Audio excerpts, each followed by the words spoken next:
கிறிஸ்துவுக்குள் பிரியமானவர்களே, இந்த புதிய நாளிலும் கூட நாம் தியானிக்கும்படியாய் எடுத்துக்கொள்ளப்பட்ட வேத பகுதி பரிசுத்த மார்க்கு 5ஆம் அதிகாரம் வசனங்கள் 21 முதல் 38 முடிய.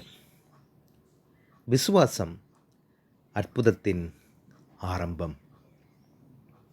ஆண்டவராகிய இயேசு கிறிஸ்து ஜெப ஆலய தலைவனாகிய யபீருவின் மகளை உயிர் பெறச் செய்த இந்த நிகழ்வானது சமநோக்கு நற்செய்தி நூல்களில் இடம்பெற்றுள்ளது.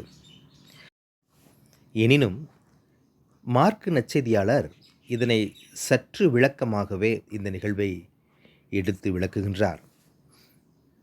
இயேசு கிறிஸ்துவின் கரிசனையும் இந்த ஜெப ஆலய தலைவரின் நம்பிக்கையையும் தெளிவாக நமக்கு காட்டுகின்றது.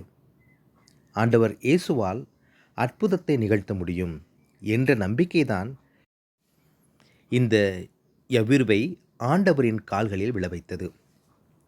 ஆதிக்க சமூகத்தில் ஒரு பெண் பிள்ளையின் வாழ்வுக்காக இங்கே இந்த தகப்பன் மன்றாடுகின்றார். வாழ்வளிக்கும் இயேசு என்பதனை அவர் அறிந்திருந்தார். இல்லத்திற்கு செல்லும் வழியில் 12 ஆண்டு உதிரப்போக்கினால் பாதிக்கப்பட்ட பெண்ணால் ஏற்பட்ட தடை என்பது யபீருவின் நம்பிக்கையை மீண்டும் உறுதிப்படுத்துவதாக அமைந்தது. பிள்ளையின் இறந்த செய்தி அறிவிக்கப்பட்ட போது இயேசு கிறிஸ்து சொன்ன வார்த்தை, பயப்படாதே, நம்பிக்கையை விட்டுவிடாதே என்கிற வார்த்தைகள் இன்னும் இறை நம்பிக்கையில் யபீருவை உற்சாகப்படுத்தியது.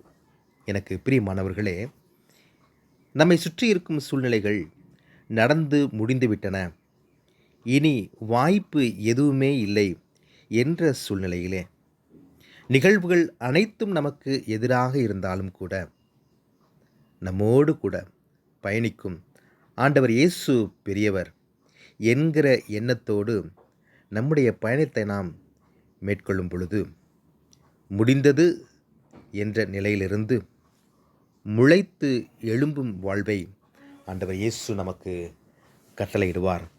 நம்முடைய வாழ்விலும் கூட ஒருவேளை இது போன்ற சூழ்நிலைகளை நாம் கடந்து வருகிற நிலை ஏற்படும் பொழுது உயிருள்ள ஆண்டவர் நம்மோடு கூட பயணிக்கிறார் என்பதனை இந்த நாளின் தியானம் நமக்கு உறுதிப்படுத்துகிறது.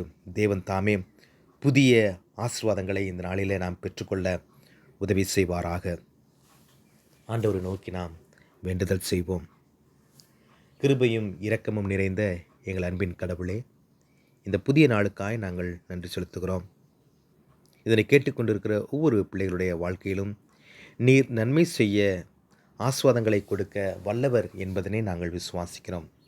ஒருவேளை சூழ்நிலைகள் எங்களுக்கு எதிராக இருந்தாலும், எல்லாம் முடிந்துவிட்டது, இனி வாய்ப்பு ஒன்றுமே இல்லை என்ற சூழ்நிலைகள் இருந்தாலும் கூட உயிருள்ள ஆண்டவர் எங்களோடு கூட பயணித்து கொண்டிருக்கிறீர் என்கிற ஒரே விசுவாசம் இதனை கேட்டுக்கொண்டிருக்கிற ஒவ்வொரு பிள்ளைகளையும் தாங்கும்படியாய், ஆற்றும்படியாய், தேற்றும்படியாய், ஆண்டவரே நம்பிக்கையிலே அவர்கள் உறுதியை பெற்றுக்கொள்ளும்படியாய் உதவி செய்யும்படி நாங்கள் ஜெபிக்கிறோம்.